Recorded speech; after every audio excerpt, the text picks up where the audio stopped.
अमानत अमीन प्रशिक्षण केंद्र बैरिया गोलंबर मुजफ्फरपुर बिहार। हमने अपना यहाँ दोनों मोबाइल नंबर स्पष्ट रूप से लिखा। मेरे दोनों YouTube channel 1 Shashi Bhushan Kumar, channel 2 अमीन course and all competitive exam में एक बार आपका सत वंदन अभिनंदन। आज का क्लास आपके लिए काफी इंपॉर्टेंट होने वाला है। वो क्लास आप ही का है और आपके कमेंट का है। तो कुछ ऐसे कमेंट किए गए हैं जिसका जवाब एक एक लाइन का है। आज कुछ कमेंट को पढ़ते हैं, देखते हैं और फिर आपको जवाब देते हैं। वो कमेंट है कुछ लोगों का है जो बिल्कुल जायज कमेंट है और उनके जेहन में अगर ये सवाल होता है तो ये सवाल बहुत सारे लोगों को लाभ भी पहुंचाने वाला है। तो इसलिए इसको एक अलग से, जो कमेंट का जवाब बहुत बड़ा होगा उसका तो अलग से वीडियो बना देते हैं। जिस कमेंट का जवाब एक लाइन का होगा, इसके लिए 4-5 कमेंट को कलेक्ट करके और एक वीडियो में हम आपको देना चाहेंगे।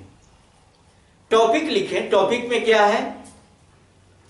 टॉपिक हमने सोचा है और उसी के अकॉर्डिंग टॉपिक भी बनाया। सवाल आपके और जवाब हमारे। तो पहले टॉपिक लिख लेते हैं। सवाल आपके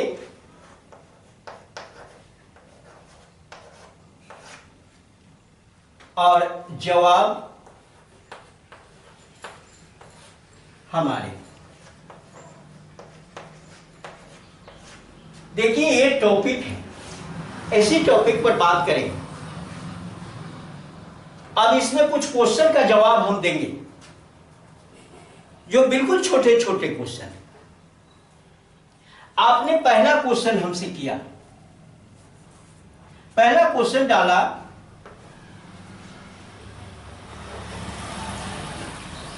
कि नक्शा पैमाना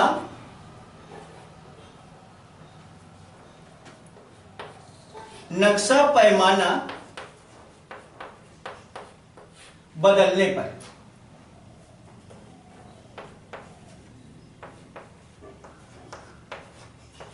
आपने सवाल लिखा कि क्या नक्शा पैमाना बदलने पर दहला का मान बदलता है?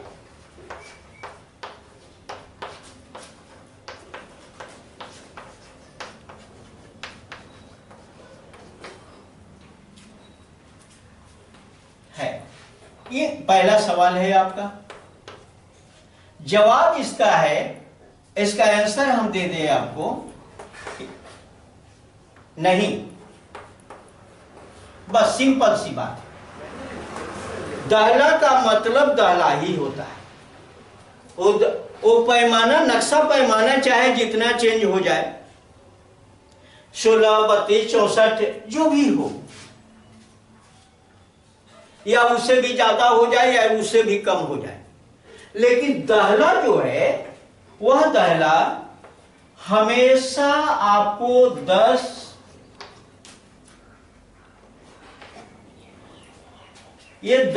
जरीब पर ही स्थित होगा।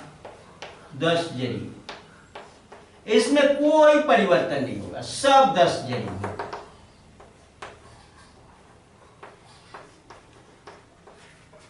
यानी कहने का मतलब कि इस बिंदु से लेकर इस बिंदु तक का मान जो होगा वह 10 जरीब ही होगा, इसमें कोई परिवर्तन नहीं। इसलिए एक लाइन का ही जवाब। क्या नक्शा पैमाना बदलने पर दहला का मान बदलता है? जवाब है नहीं। दहला उसमें भी 10 चेन पर ही होगा, 10 जरीब पर ही होगा। 10 चेन पर ही एक दहला से दूसरे दहला के बीच की जो दूरी होगी वह 10 चेन के ही बराबर होगी, चाहे नक्शा पैमाना छोटा हो या नक्शा पैमाना बड़ा हो। स्पष्ट? Question number 2। क्वेश्चन 2 में आपने कमेंट किया कि CS और RS बहुत इंपॉर्टेंट क्वेश्चन आपने पूछा है हमसे। CS और RS खतियान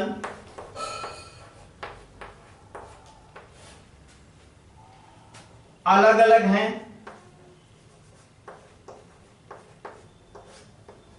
अलग अलग हैं।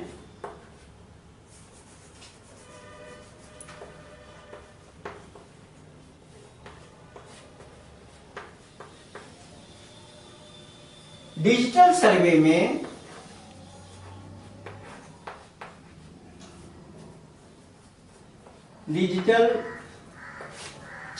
में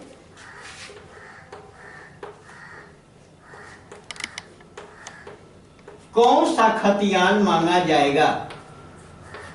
कौन सा खतियान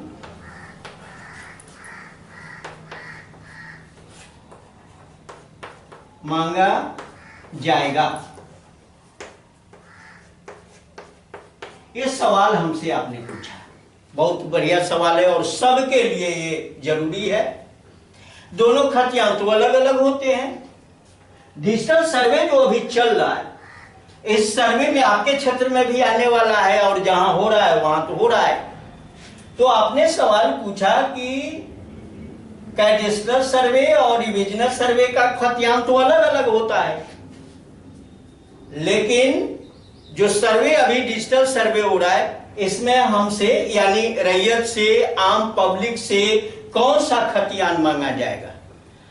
तो एक बात ध्यान से सुन लीजिए, आपके क्षेत्र में ये कैडेस्ट्रल सर्वे और रिविजनल सर्वे, कैडेस्ट्रल सर्वे तो सब जगह हुआ है और रिविजनल सर्वे कुछ ही जगहों पर हुआ है और कुछ जगह अभी बाकी भी रह गया। तो जहां जहां रिविजनल सर्वे हो गया वहां के लोगों से रिविजनल सर्वे का ही खतियान मांगा जाएगा। जहां रिविजनल सर्वे हुआ ही नहीं वहां के लोगों से कैडेस्ट्रल सर्वे का खतियान मांगा जाएगा।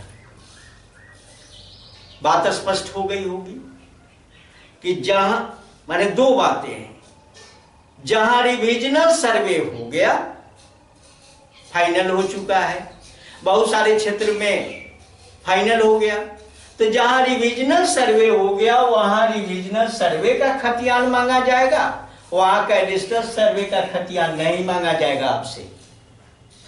और जहां रिविजनल सर्वे नहीं हुआ है वहां कैडेस्ट्रल सर्वे का खतियान आपसे मांगा जाएगा। बात स्पष्ट हो गई। इसलिए आप अपने क्षेत्र को देखिए कि आपके क्षेत्र में दोनों नया नक्शा पुराना नक्शा दोनों मिल रहा है कि एक ही मिलता है। अगर नया पुराना दोनों मिलता है तो इसका मतलब कि दोनों सर्वे हो गया है। तो जब दोनों सर्वे हो गया तो रिविजनल सर्वे का खतियान आप रखिए, कैडेस्ट्रल की आवश्यकता नहीं है इस सर्वे में। रिविजनल सर्वे का खतियान आपसे मांगा जाएगा। और जहां रिविजनल नहीं हुआ है तो वो कैडेस्ट्रल सर्वे माने पुराना खतियान ही मांगा जाएगा। तो चलिए इसका जवाब भी हो गया। अगला सवाल है क्वेश्चन प्रश्न 3 जो आपने कमेंट किया कि मंदिर मस्जिद जिस जमीन में है उस जमीन को क्या कहते हैं? मंदिर मस्जिद जिस जमीन में है, जमीन पर है,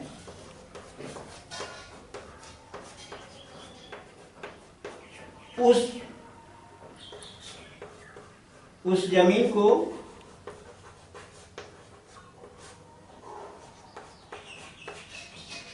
क्या कहते हैं?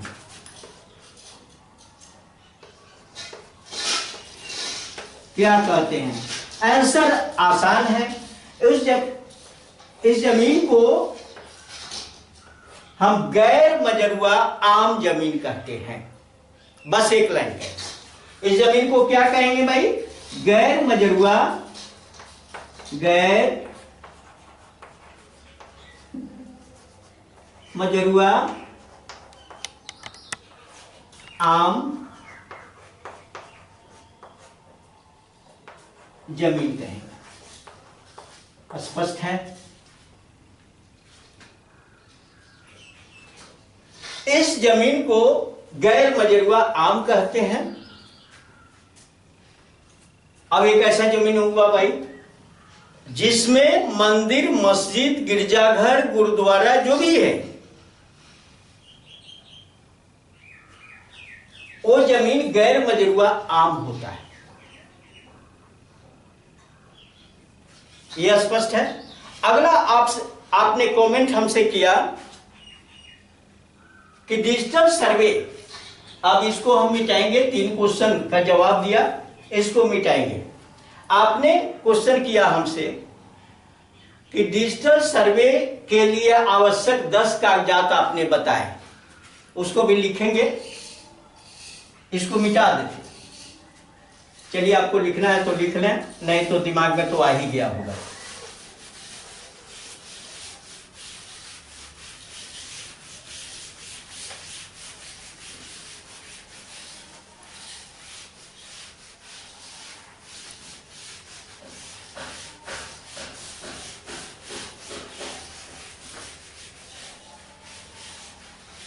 अगला सवाल है कि हमने आपको बताया, हम पिछले क्लास में आपके साथ ये बात रखी कि डिजिटल सर्वे जो हो रहा है इसके लिए 10 आवश्यक कागजात है। 10 आवश्यक कागजात है। इस कागजात की व्यवस्था आपके पास अगर नहीं है तो करना है।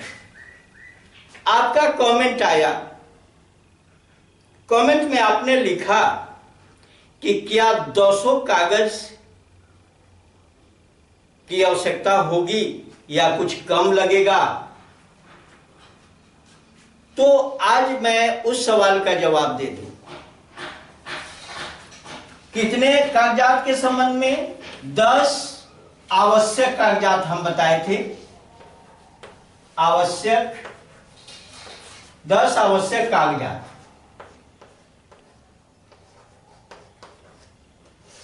ये बताए थे आपको, लेकिन कम से कम कितना चाहिए? अब इसी में कुछ कम करने के लिए आपने बोला था कम से कम जो अनिवार्य रूप से आपके पास रहना चाहिए,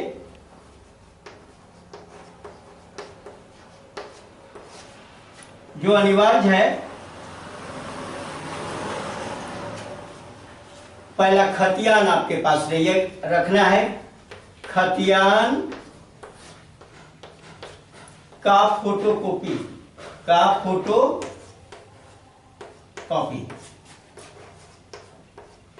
ये जरूरी होगा, ये देना है।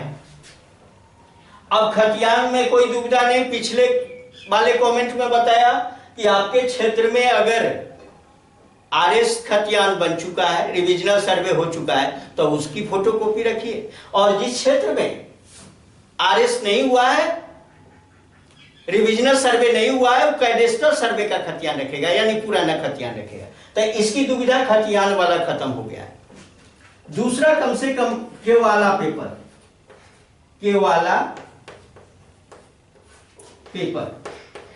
अब केवाला पेपर का फोटोकॉपी आपको रखना है। तीसरा एक करेंट रसीद।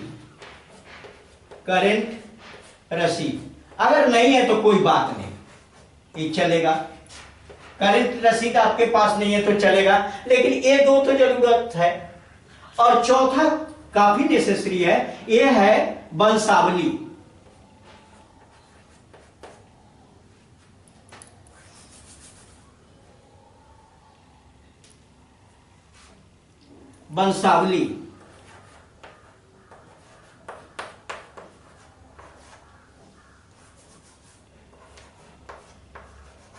वंशावली आपको ये तैयार करना है। तो वंशावली आप तैयार एक करो, इसका फोटोकॉपी ये जरूरी है, तो आप इसको तैयार कर लीजिए। ये कम से कम 4 पेपर में 1, 2 और 3 तो नेसेसरी है। रसीद आपने करंट कटाया नहीं कटाया कोई बात नहीं, अगर कटाए हैं तो इसको जरूर रखिए, लेकिन वंशावली होना चाहिए। इसको का एक और नाम हम दे दें, कुर्सी नामा बोलते हैं, कुर्सी नामा। चलिए, तो ई जरूरी है, कारण कि वंशावली जब आप तैयार करके आप देंगे तो अगला जनरेशन जो प्रत्यक्ष रूप से है उनके नाम से खतियान तैयार होगा, तो ये तो जरूरी हो जाएगा। दूसरा जरूरी के वाला पेपर का फोटोकॉपी, और पहला हो गया खतियान का फोटोकॉपी। ये कम से कम 3 जरूर रखिए। 10 में 3 रखना नेसेसरी होगा, बाकी अगर है तो रखिए, नहीं है तो कोई बात नहीं। मान लिया कि केस मुकदमा लड़ रहे हो तो कोर्ट का डिग्री है, तो डिग्री अगर है तब तो ऐसे लोगों के लिए एक अनिवार्य हो जाता है कोर्ट की डिग्री, इसको भी ना भूलिएगा, यानी तो उस डिग्री के अकॉर्डिंग भी खतियान बनेगा, कोर्ट की डिग्री। अब केस लड़ रहे हैं, ये तो सारे लोग नहीं लड़ रहे हैं, लेकिन कुछ लोग हैं लड़ रहे हैं, उनको डिग्री मिल चुकी है, तो कोर्ट की डिग्री एक पेपर भी आपके पास होना चाहिए। और जो लोग नहीं लड़ रहे हैं उनकी कोई आवश्यकता नहीं, जिन लोगों के पास नहीं है उनकी कोई आवश्यकता नहीं, वो कहीं से ऊपर तो नहीं करेंगे ना, केस लड़ने वाला के पास ही तो होगा, डिग्री मिला होगा उसके पास होगा। तो चलिए, ये कम से कम 3-4 पेपर आपके पास होने चाहिए। तो चलिए, आवश्यक कागजात, और इसमें 10 को बताए थे, 10 में कम से कम इतना तो रखना अनिवार्य होगा आपके लिए। अगला सवाल है, एक कमेंट आया कि इसको मैं फिर मिटा देता हूं।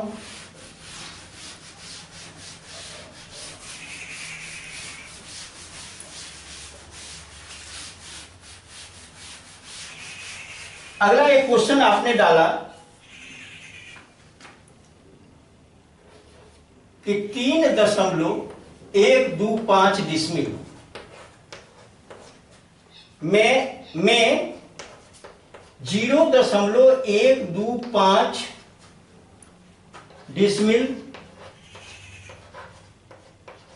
को कैसे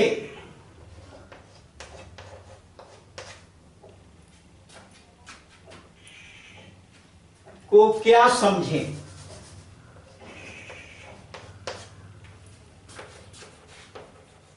ऐसा आपने कहा, अरे है क्या, अरे ये भी तो डिसमिल है, लेकिन आपको ये डिसमिल जो दिखा रहा है, ये डिसमिल में डायरेक्ट जमीन की मापी नहीं होती। जमीन की जो मापी होती है या तो करी स्क्वायर में होगा, वर्ग करी में होगा, वर्ग फीट में होगा, वर्ग गज में होगा, वर्ग हाथ में होगा, इसमें मापी की जाती है। डिसमिल में तो बदला जाता है और बदल के लिखा जाता है। तो अगर मान लो कि ये है, ये समझ में नहीं आ रहा, तो हम तो कहेंगे कि 3 डिसमिल जोड़ 0.125 डिसमिल, ये लिखा हमने इसी को। अब 3 डिसमिल तो आप समझ रहे हो, जैसा कि आपने बताया कि 3 डिसमिल तो हम समझ रहे हैं, इसको नहीं समझ रहे हैं, तो इसको हम वर्ग करी में बदल लो। 0.125 गुना 1000, 1000 वर्ग करी, यही समझना है, ज्यादा कुछ नहीं समझना। और वर्ग करी तो यहां पर हो गया 3 डिसमिल, और गुना कर ले तो क्या हो जाएगा 125 वर्ग करी। अगर दशमलव में आप नहीं समझ रहे तो आप उसको इससे छोटी यूनिट जो है, छोटी इकाई है एरिया का, इसको आप जान लीजिए, क्या दिक्कत है। नहीं वर्ग फीट जाना है तो इधर 3 डिसमिल हो गया, और इधर में 0.125 को 435.6 से गुना कर लोगे तो वर्ग फीट हो जाएगा। इतना डिसमिल, इतना वर्ग फीट। नहीं, उससे वर्ग गज में अगर जानना है तो 3 डिसमिल हो गया, 0.125 गुना 48.4 वर्ग गज कर लो। कारण कि या तो वर्ग गज में मापी होगा, वर्ग करी में होगा, वर्ग फीट में होगा। तो ये तो जानना है, कोई जरूरी नहीं है कि भाई हम दशमलव में, तो ये तो कन्वर्ट करके लिखा जाता है। अब ये कन्वर्ट करके लिखा जाता है, आपको अगर दिक्कत है तो इस तरह से आप रखिए, ऐसा समझिए यही है। नहीं, पूरा को अगर डिसमिल नहीं जानना था, पूरे को बदलिएगा तो कितना होगा, 3125 वर्ग करी, 3125 वर्ग करी। अब डिसमिल गायब हो गया। तो आपको जैसे समझना वैसे समझिए। अगला कमेंट आपका है कि इसको मिटा देते हैं, फिर अगला कमेंट लेते हैं।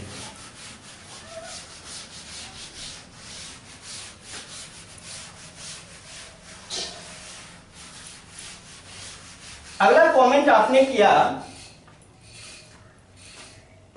क्वेश्चन डाल दिया, क्वेश्चन डाला, क्वेश्चन हमसे पूछा गया कि केवाला पिताजी के नाम से है।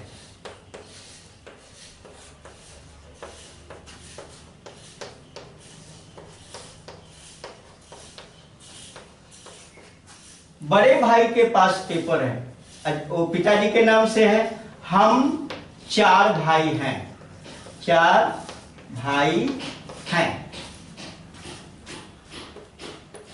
बड़े भाई पेपर रखा है, पेपर रखा है, किसी को नहीं दे रहा है, किसी को नहीं दे रहा है।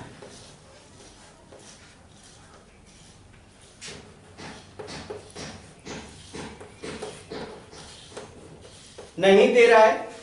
अब किसी को नहीं दे रहा है, हम क्या करें?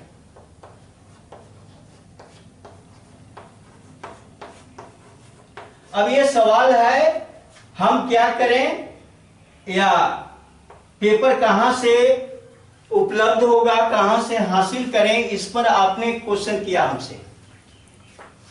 देखिए, मैं एक बात बता दूं आपको, केवाला तो पिताजी के नाम से है, 4 भाई आपको, बड़ा भाई देख रहा है कि भाई हमको इसमें 12 हम ही पेपर रखे हैं, दिमाग में वैमनस्य तनस्य, आज के युग में तो बहुत लोगों के दिमाग में ये सब चलता रहता है, लेकिन इससे कोई फर्क नहीं पड़ता। बड़ा भाई पेपर रखा है, किसी को दे नहीं रहा है, किसी को बिल्कुल नहीं दे रहा है। अब ये 3 भाई काफी पेच में फंसा हुआ है, ये क्या करेगा भाई, सबको तो पेपर चाहिए ना। तो चिंता करना नहीं है, अगर केवाला का डेट आपको पता हो, पहला तो ये समझा रहे हैं, उसको बारीकी से सोचो। अगर केवाला का डेट आपको पता है तो आप उस डेट से निबंधन कार्यालय में जाकर और इसका नकल ले लें, इस केवाला पेपर का नकल ले लें, काम हो गया आपका। अगर आपको डेट पता नहीं है, कब का है, क्या है, कुछ जानकारी नहीं है, एबीसीडी कुछ नहीं जानते हो, सिर्फ इतना जानते हो कि केवाला लिया है, बड़ा भाई जो है सो रखे हुए, कोई बात नहीं है, आपका हिस्सा होगा, कारण कि एक ही पिता के आप सभी संतान। जब सर्वे, डिजिटल सर्वे आ रहा है या आएगा, या जहां के भी हो, आपको यह जानना है कि इसको भी, बड़े भाई को भी एक खतियान बनाने के लिए वो पेपर जमा करना होगा। और जब वो पेपर जमा करना होगा तो आप की वंशावली जाएगी। ये केवल पेपर जमा करने से उसके नाम से नहीं हो जाएगा, जो सर्वे कर रहा है वो वंशावली पेपर भी उनसे मांगेगा, और वंशावली पेपर जैसे जाएगा उसमें आप लोगों का शेयर बन जाएगा। तब पेपर कोई एक आदमी रख रहा है तो उससे क्या टेंशन, क्या तनाव लेना है। आपको ज्यादा पेपर रखना है अगर, तो या तो डेट पता है तो नकल ले लीजिए, डेट नहीं पता है एक वंशावली बना के रख लीजिए। जैसे वो पेपर पेश करे आप वंशावली पेश कर दीजिए, आपका शेयर खुद उसी पेपर के अकॉर्डिंग आपको मिल जाएगा। ज्यादा टेंशन में जिंदगी नहीं जीना है, जीवन बड़ा छोटा है, हंसी खुशी के साथ जी लेना है। बहुत बड़ी समस्या ये नहीं है, लेकिन आपने कमेंट किया तो जवाब देना तो मेरा फर्ज है।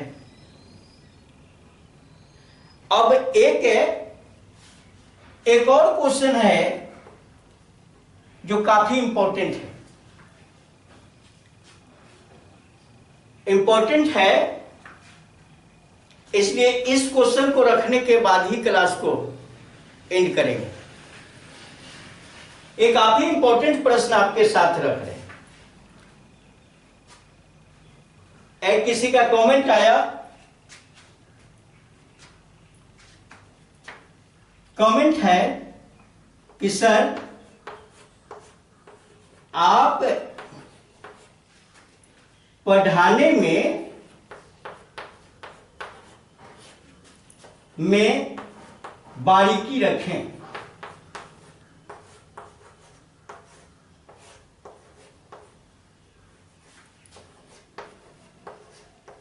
ठीक है भाई, पढ़ाने में बारीकी रखें, सही बात बताया। दूसरा इसी में थोड़ा सा जोड़ा, लेकिन लिखने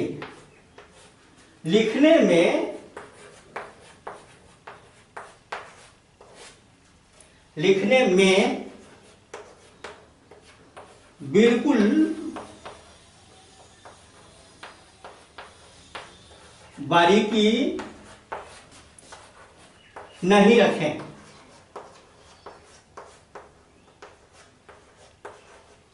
एक क्वेश्चन डाला, हम ऐसे कमेंट को पढ़ा, बहुत अच्छा भी लगा, कोई खराब तो कमेंट है नहीं। उनका फोकस था कि आप पढ़ाने में बारीकी रखें। पढ़ाने में जैसे आप पढ़ा रहे हैं वैसे जरूर आप रखिए, और अगर बारीकी से पढ़ाना चाहते हो तो आप पढ़ाओ, लेकिन बोर्ड पर लिखने में कोई बारीकी नहीं करो, ये हम नहीं चाहते। उनका यही कहना है। तो उनके लिए इसका आंसर हम देना चाहेंगे कि हमारी आदत तो खराब अब हो गई है। अब इस खराब आदत को कैसे सुधारा जाए हमको समझ में नहीं आता, लेकिन मनुष्य अपूर्ण होता है, अधूरा होता है, पूरा तो कभी होता नहीं। आप हम में जो अच्छाई आपको दिखती हो, ऐसे कमेंट करने वाले से ही हम बात कर रहे हैं कि अगर हमें जो आपको अच्छाई दिखती हो केवल अच्छाई को लें। लिखने में बारीकी करना ये मूर्खों का काम है। जो लिखने में बारीकी करता है वो मूर्ख होता है, वो विद्वान नहीं होता। इसलिए आप केवल पढ़िए, केवल किसी के पढ़ाए गए बात को सुनिए। जब लिखे तो आप उसको इग्नोर कर दीजिए, कारण कि लिखने से आपको मतलब है नहीं। आज के युग में ऐसा हो गया है, खास करके कि मोबाइल का युग है, लोग लिखना भी नहीं चाहता है। लेकिन एक बात दिमाग में रख लीजिए, जब तक आप लिखिएगा नहीं तब तक आप लाइफ को आगे बढ़ा नहीं पाओगे। अरे हमको चेतावनी कर दे रहे हो, हमको बता दे रहे हो, तो हम तो आपकी बात को मान लेंगे। हम तो बहुत बड़े लोग नहीं हैं, हम आपकी बात को मान लेंगे। लेकिन आदत तो हमारा खराब हो गया है कि लिखना भी है और पढ़ाना भी है। हो सकता है कि हमारे लिखने में आपका टाइम बेकार का लग रहा है, व्यर्थ आपका टाइम का नुकसान हो रहा है। तो जब लिखने लगे तो उस वीडियो को बंद कर दो, आज जब पढ़ाने लगे तो उस वीडियो को सुन लो। लेकिन हमारी तो आदत खराब है, लिखना भी है और पढ़ाना भी है। तो क्या करोगे?